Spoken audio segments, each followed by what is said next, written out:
Hello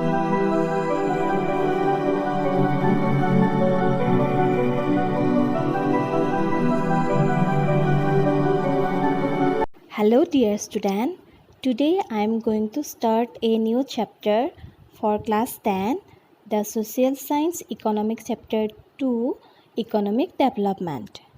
Economic growth is to be distinguished from economic development and human development. মানে আৰ্থিক বৃদ্ধি, আৰ্থিক বিকাশ আৰু মানৱ বিকাশতকৈ বেলেগ. Means economic growth is different from economic development and human development. Economic growth is basically a quantitative concept. It relates to growth in output and in particular growth in per capita income. মানে আৰ্থিক বৃদ্ধি উৎপাদন বৃদ্ধিৰ লগত জড়িত আৰু ই বিশেষ ৰূপত বিকাশ হয় প্ৰতি ব্যক্তিৰ আয় মানে ইনকামৰ লগত. Per capita income is equal to national income divided by total population of the country and this gives us income per head. মানে প্ৰত্যেক ব্যক্তিৰ আয় ৰাষ্ট্ৰীয় আয় আৰু দেশৰ মুঠ জনসংখ্যাৰ যিটো বিভাজন তাৰ সৈতে সমান. Till the mid-60s, per capita income was taken as the basis for the distinction between developed and underdeveloped countries.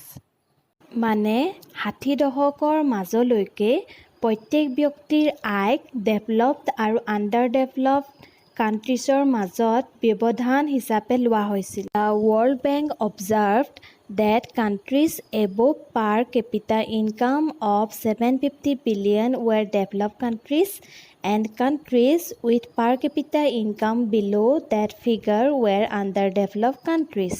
মানে বিশ্ব বেংকে অবজাৰ্ভ কৰিছিল যে 750 বিলিয়নৰ প্ৰত্যেক ব্যক্তিৰ আয়ৰ ওপৰত থকা দেশবিলাক ডেভেলপ হৈছিল আৰু প্ৰতি ব্যক্তিৰ আয় তাতকৈ কম থকা দেশবিলাক আণ্ডাৰডেভেলপড কাণ্ট্ৰিজ আছিল. Means till the mid-60s, the countries which have above 750 billion per capita income were developed countries and the countries which have below 750 billion per capita income were underdeveloped countries. Economic development মানে আৰ্থিক বিকাশ. Economic development is basically a qualitative concept. মানে আৰ্থিক বিকাশ হৈছে এটা গুণাত্মক সংজ্ঞা. It includes the quantitative concept that is economic growth and also changes in areas or sectors which are economically and socially significant. মানে তাত পৰিমাণৰ সংজ্ঞাও জড়িত আছে. মানে আৰ্থিক বিকাশ আৰু ক্ষেত্ৰ পৰিৱৰ্তন বা সেই ক্ষেত্ৰ য'ত আৰ্থিক আৰু সামাজিক ৰূপৰ মহত্বপূৰ্ণ আছে সকলো জড়িত হৈ আছে. Means economic development is mainly based on quality but it also includes quantity. Economic growth is a narrow concept but economic development is a broader concept. There may be economic growth without economic development but there cannot be economic development without economic growth. মানে আৰ্থিক বিকাশ নোহোৱাকৈও আৰ্থিক বৃদ্ধি হ'ব পাৰে কিন্তু আৰ্থিক বৃদ্ধি নোহোৱাকৈ আৰ্থিক বিকাশ হ'ব নোৱাৰে. Means for economic development, economic growth is important. Economic development takes into account the growth of per capita income but it goes much beyond that. মানে আৰ্থিক বিকাশে প্ৰত্যেক ব্যক্তিৰ বিকাশক ধ্যান দিয়ে. Economic development also looks into how increased income is being distributed so as to avoid concentration of income in the hands of the few. মানে আৰ্থিক বিকাশে এইটো লক্ষ্য কৰে যে বৃদ্ধি পোৱা আয়ৰ বিতৰণ কি ধৰণে কৰা হৈছে যাতে একাগ্ৰতাৰ সহায়ত অলপ আয় বাছি ৰখাব পাৰে কিছুমানৰ হাতত. Again, mere rise in output cannot be equal with economic growth. মানে উৎপাদনৰ যিটো মাত্ৰা সেইটো আৰ্থিক বিকাশৰ সমানত বৃদ্ধি নহ'বও পাৰে. The composition of output must also be examined. It is quite possible that the output of luxury goods and intoxicants, means wine, drugs, etc., has gone up, and the output of essential is limited. In that case, total output will rise, but the level of welfare of the people will not.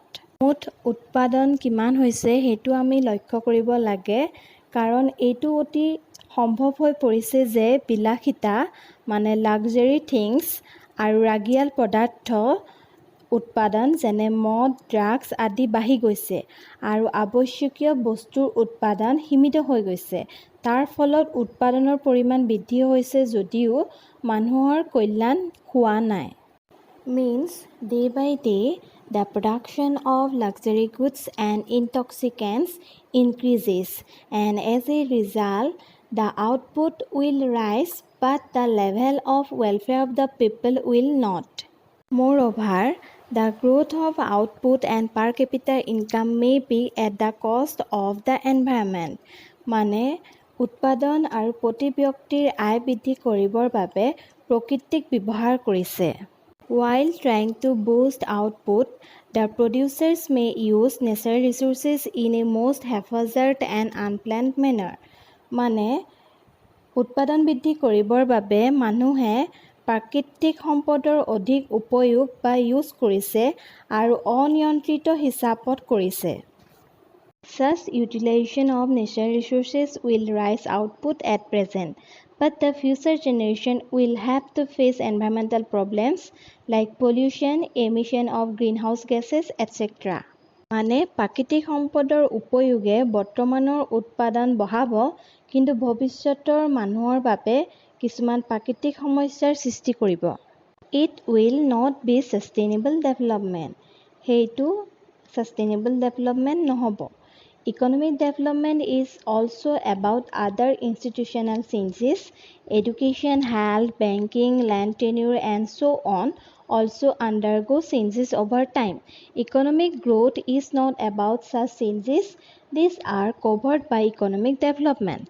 মানে আৰ্থিক বিকাশে অন্য সংগঠনৰ পৰিৱৰ্তনৰ বিষয়েও বুজায়। শিক্ষা, স্বাস্থ্য, বেংক বা ভূমিৰ কাৰ্যকাল আৰু এনেকৈয়ে সময়ৰ লগত পৰিৱৰ্তন হৈ থাকে। হিউমেন ডেভেলপমেণ্ট মানে মানৱ বিকাশ। The first Human Development Report was published in 1990. মানে Human Development Report প্ৰথম পাব্লিছ হৈছিলে 1990ত। It is an annual publication of the United Nations Development Programme UNDP. There are 3 indicators of human development. মানে মানৱ বিকাশৰ 3টা সংকেত আছে। Number 1 লাইফ এক্সপেক্টেন্সি মানে জীৱন আশা। Number 2 লিটাৰেচি মানে সাক্ষৰতা। Number 3 ষ্টেণ্ডাৰ্ড অফ লিভিং মানে জীৱন স্তৰ। Basically accessibility to pure drinking water and sanitation. Life expectancy is the number of years that a child is expected to survive at the time of birth. The average of life expectancy is then worked out. মানে জীৱন আশা হৈছে এটা শিশু জন্মৰ সময়ৰ পৰা কিমান বছৰলৈকে জীয়াই থাকিব। Means the average period that a person or a child may expect to live. In the developed countries, life expectancy is higher as the public health services are better. In the underdeveloped countries, the life expectancy is low as the public health services are rather poor. মানে develop কাণ্ট্ৰিজত public health care services যিহেতু বহুত ভাল, সেইবাবে তাত life expectancy ভাল হয়, হাই হয়। বাট আণ্ডাৰ ডেভেলপ কাণ্ট্ৰিজত যিহেতু পাব্লিক হেল্থ ছাৰ্ভিচ প'ৰ হয়, সেইকাৰণে তাত লাইফ এক্সপেক্টেন্সি ল' হয়। Means the life expectancy mainly depend on public health services. If public health services are better, then life expectancy is become high, and if the public health services are poor, then life expectancy is become low. The level of literacy include adult literacy, and the gross enrollment ratio of primary and secondary education and other branches. মানে সাক্ষৰতাৰ স্তৰত বয়স্ক সাক্ষৰতা আৰু প্ৰাথমিক আৰু মাধ্যমিক শিক্ষাৰ অনুপাত আৰু আন শাখাকো সংলগ্ন কৰা হয়। Means in the level of literacy, the adult literacy, the primary education, the secondary education and other branches also included. In reality, human development means the expansion of collective choice of the people. মানে সঁচা অৰ্থত মানৱ বিকাশ মানে মানুহৰ সামূহিক পছন্দৰ বিস্তাৰ কৰাক বুজায়। The three indicators mentioned above influence collective choice.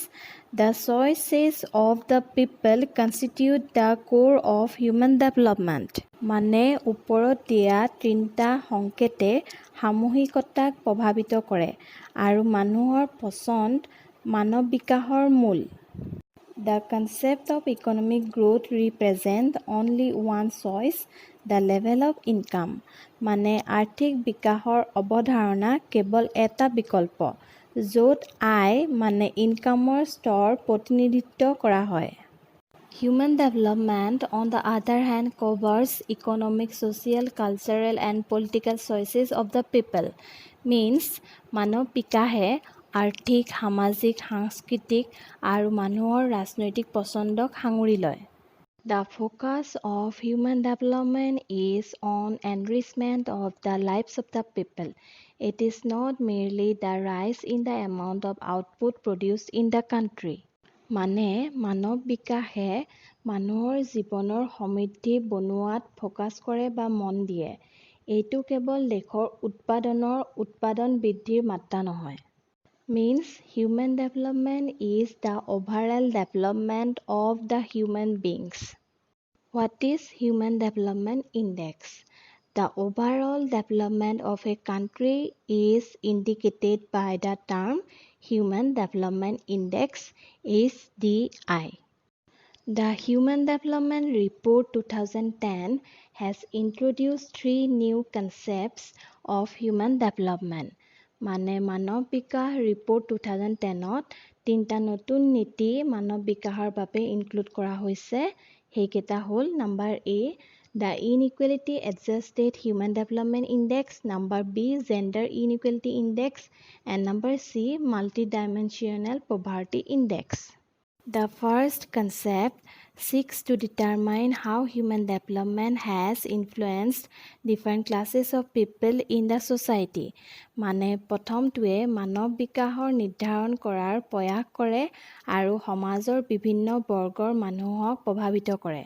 The second concept is about the inequalities between male and female. আৰু দ্বিতীয়টোৱে পুৰুষ আৰু মহিলাৰ মাজত থকা অসমানতাৰ বিষয়ে দাঙি ধৰে।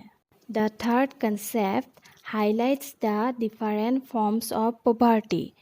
আৰু তৃতীয়টোৱে দুখীয়াৰ বিভিন্ন ৰূপক দাঙি ধৰিছে। What we learned today? First of all, we learned about economic growth. Economic growth and increase in the amount of goods and services produced per head of the population over a period of time, and it is a quantitative concept. Then we learned about the economic development. Economic development is the growth of the standard of living of a nation's people from a low-income economy to a high-income economy. And it is a qualitative concept, but it also includes the quantitative concept like the economic growth. Then we learned about that there may be economic growth without economic development, but there cannot be economic development without economic growth. Then we learned about that the concept of economic growth means the level of income of the people, but the human development means the overall development of the people, and the main focus of the human development is on enrichment of the lives of the people, means the standard of living. Lastly, we learned about the human development which have three indicators: life expectancy, literacy, and standard of living.